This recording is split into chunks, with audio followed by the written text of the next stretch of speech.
So the next step now is talk about the net present value factor. Oh, just a second.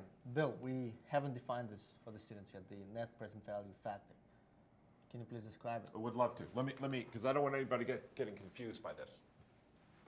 So, the net present value is to try to bring every number here we're going to bring back into today's dollars at year 0.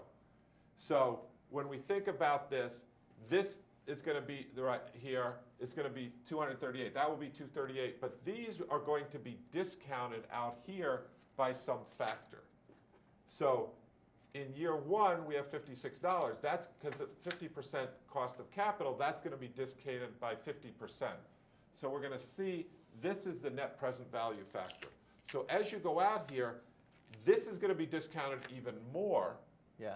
So that it will be 53 times 25 will give us the number down here. And if the cost of capital number was different, the values in the net present value factor would also be different, right? Absolutely.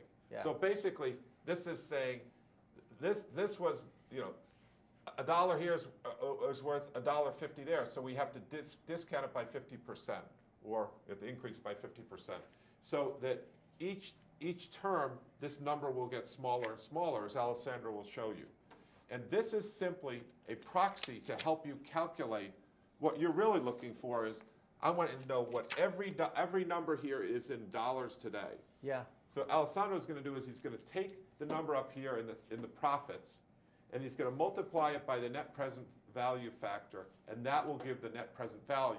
Mm-hmm. But would it be right to say to the student, don't be bogged down by this. The net present value factor is not the main driver. It's not. It's just a tool to get to the NPV. Exactly. It's just meant to help you to say, this number times this factor will give you what it is in today's dollars. Great, thank you. Back to you, Alessandro. So now you have what you need to calculate your NPV, right? Exactly. And as Bill mentioned, you know, we're starting with 100% as a baseline and discounting as we go. And the last thing we need to do to get to the net present value is, you know, multiply all these numbers together. So multiply, you know, the sum of the profits by the net present value and the cost of capital. And this is what we get down the line. Again, this net present value is also going to reflect the way we generate revenue year after year. And that's why year 3 is slightly bigger than year 2. Right. Because we get the second sale of the wearable. And even though those numbers stand in the columns representing the years, they're actually money in today's dollars. Exactly. So now you can add all of those dollars up. Exactly. So the last thing we need to do is add up all these numbers to get our LTV in today's value. Dan, would you do the honors? Absolutely. So for us, it adds up to $305, but what it means is that it's roughly going to be around $300.